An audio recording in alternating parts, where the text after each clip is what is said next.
میری عزیز بہنوں، رمضان المبارک کی پلاننگ کرتے ہوئے خاص طور پر اس بات کو ضرور ذہن میں رکھیں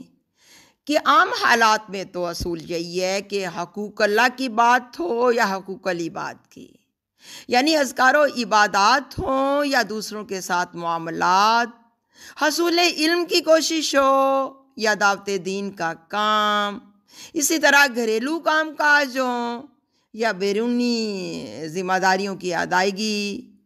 اسی طرح آرام کرنے، سونے یا جاگنے کے اوقات کی تقسیم ہو یا کھانے پینے اور پہننے کی حدود کا تعین، شریعت کا منشا ہر جگہ ہر معاملے میں کیا ہے؟ اعتدال، توازن، یہی ہے نا؟ مگر یہ اصول رمضان المبارک کے دوران رمضان المبارک کی خصوصی اہمیت و فضیلت کی بنا پر اور رسول اللہ صلی اللہ علیہ وسلم کے اسوہ کی روشنی میں کچھ ترمیم کا، کچھ اضافے کا متقاضی ہوتا ہے۔ مثلاً رمضان المبارک میں مسنون یہی ہے کہ ہمارے رمضان المبارک کے معمولات عام دنوں کے معمولات سے ہٹ کر ہوں، یعنی احمد اور ترمذی کی ایک روایت میں حضرت جابر رضی اللہ تعالیٰ عنہ کے الفاظ میں وَلَا يَكُنْ يَوْمُ صَوْمِكَ وَيَوْمُ فِطْرِكَ سَوَاءً، آپ کے روزے کے دن اور افطار کے دن یکساں نہ ہوں، ایک جیسے نہ ہوں، ان کی روٹین۔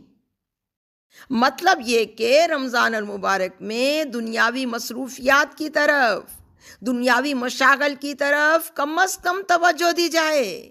کم از کم وقت صرف ہو، کم از کم دوسری جسمانی اور مالی صلاحیتیں لگیں،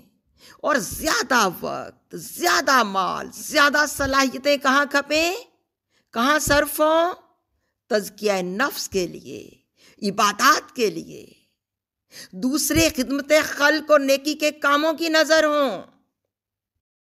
در منشور میں ہے کہ جب رمضان کا مبارک مہینہ آتا تو نبی کریم صلی اللہ علیہ وسلم کا رنگ بدل جاتا، نماز میں اضافہ ہو جاتا، دعا میں بہت عاجزی فرماتے اور خوف بہت غالب ہو جاتا۔ اسی طرح یہ بھی روایت کی جاتی ہے کہ حضور صلی اللہ علیہ وسلم کی فیاضی گو سدا بہار تھی، مگر رمضان المبارک میں وہ تیز ہواؤں سے بھی زیادہ تیز ہو جاتی تھی، آندھی کی طرح۔ یہ بخاری کی روایت ہے۔ اور پھر یہ بھی بخاری ہی کی روایت میں ہے کہ رسول اللہ صلی اللہ علیہ وسلم خیر کی بخشش اور مخلوق خدا کو نفع پہنچانے میں اللہ کے سب بندوں سے زیادہ بڑھ کر تھے، فائق تھے، مگر رمضان المبارک میں آپ صلی اللہ علیہ وسلم کی یہ کریمانہ صفت اور زیادہ ترقی کر جاتی تھی۔ مجدد الافسانی رحمۃ اللہ علیہ اپنے ایک مکتوب میں رمضان المبارک کے حوالے سے تحریر فرماتے ہیں کہ یہ مہینہ ہر قسم کی خیر و برکت کا جامع ہے۔ آدمی کو سال بھر میں مجموعی طور پر جتنی برکتیں حاصل ہوتی ہیں وہ اس مہینے کے سامنے اس طرح سے ہیں جس طرح سمندر کے مقابلے میں ایک قطرہ۔ پھر فرمایا اس مہینے میں جمعیت باطنی کا حصول پورے سال جمعیت باطنی کے لیے کافی ہوتا ہے، اور اس میں خدا نخواستہ انتشار اور پریشان خاطری بقیہ تمام دنوں بلکہ پورے سال کو اپنی لپیٹ میں لے لیتی ہے۔ گویا یہ بات واضح ہے میری عزیز بہنوں کہ رمضان المبارک کا بابرکت مہینہ اجر و ثواب کی میزان میں باقی سارے مہینوں سے افضل اور گراں تر ہے، اور خود رمضان المبارک کا آخری عشرہ بھی پہلے دونوں عشروں سے زیادہ اہمیت و فضیلت کا حامل ہے،